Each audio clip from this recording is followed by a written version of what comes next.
संघर्ष करें। ईश्वर ने कहा, कोई ऐसा चाहिए जिसका दिल सेवा से भरा हो, जो रोज 24 घंटे काम करने के लिए खुशी से तैयार रहे। कोई ऐसा जो दूसरों की भलाई के लिए अपना जीवन समर्पित कर सके। ईश्वर ने कहा, मुझको कोई ऐसा चाहिए जो जीवन भर पृथ्वी देख सके, जो रक्त से न डरे, जो त्याग के लिए हमेशा तैयार रहे, जिसमें जन्म और मृत्यु दोनों देखने का सामर्थ्य।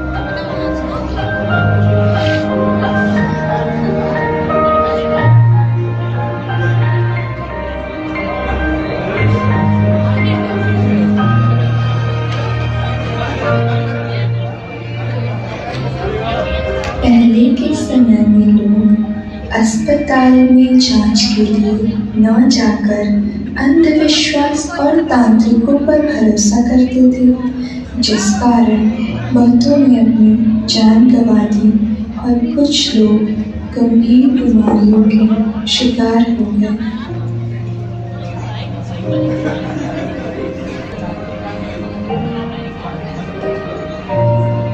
1820 को फ्लोरेंस नाइटिंगेल का जन्म इटली के फ्लोरेंस शहर में होता है। उनका परिवार काफ़ी समृद्ध हुआ करता था और उनके माता पिता की ख्वाहिश थी कि वो एक प्रभावयुक्त महिला बने। बहुत छोटी उम्र से ही फ्लोरेंस को लोगों की सेवा करने, उन्होंने अपने माता पिता के समक्ष अपनी ये इच्छा जाहिर की कि वो आगे एक नर्स की जिंदगी व्यतीत करना चाहती हैं और लोगों की सेवा करना चाहती हैं।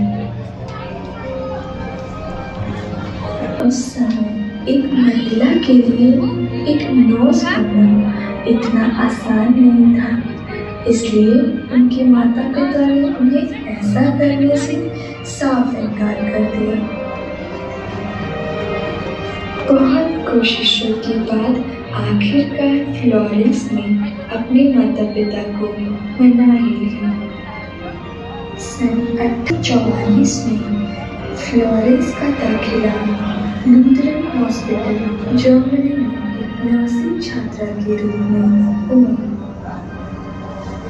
अपनी पढ़ाई फ्लोरेंस लंदन वापस लौट गई और यहीं से उन्होंने मिडिलसेक्स हॉस्पिटल लंदन से नर्सिंग करियर की शुरुआत की। वह अपने प्रोफेशन में अत्यधिक समर्पित और प्रभावशाली थे, जिसके कारण उन्हें गया। इसी दौरान अक्टूबर सन 1853 में इंग्लैंड और रशिया के बीच क्रीमिया युद्ध छिड़ गया।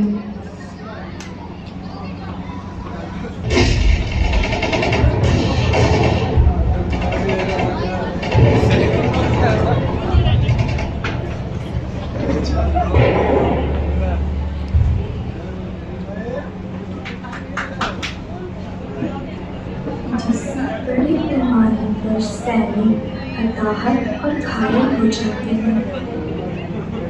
घायल सैनिकों को विभिन्न मिलिट्री बेस कैंप में ले जाया जाने घायल सैनिकों को लेकर काफ़ी परेशान था। इसी दौरान सन 1854 के अंत में नाइटिंगेल को युद्ध सचिव से एक की देखभाल के लिए नर्सों की एक टीम गठित करने की बात कही गई थी। नाइटिंगेल ने 34 नर्सों की एक टीम इकट्ठी के साथ टर्की चली गई, जहां उनकी ड्यूटी लगाई गई थी। जब वे टर्की पहुंचे तो भीड़-भाड़ और अस्वच्छता वाले अस्पतालों को देखकर हैरान रह गए।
प्रयासों, ज्ञान और समझदारी से सैनिकों की मौत की संख्या गिरावट आने लगी।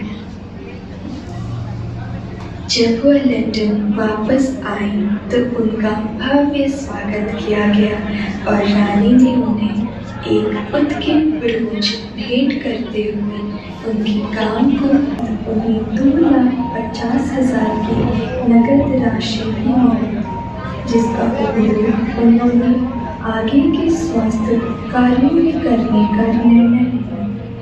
सन 1860 में उन्होंने सेंट थॉमस हॉस्पिटल की स्थापना के लिए अपनी पुरस्कार राशि का उपयोग किया और यहीं पर उन्होंने नर्सों के लिए नाइटिंगेल ट्रेनिंग स्कूल के नाम से पहला नर्सिंग प्रशिक्षण स्कूल शुरू किया।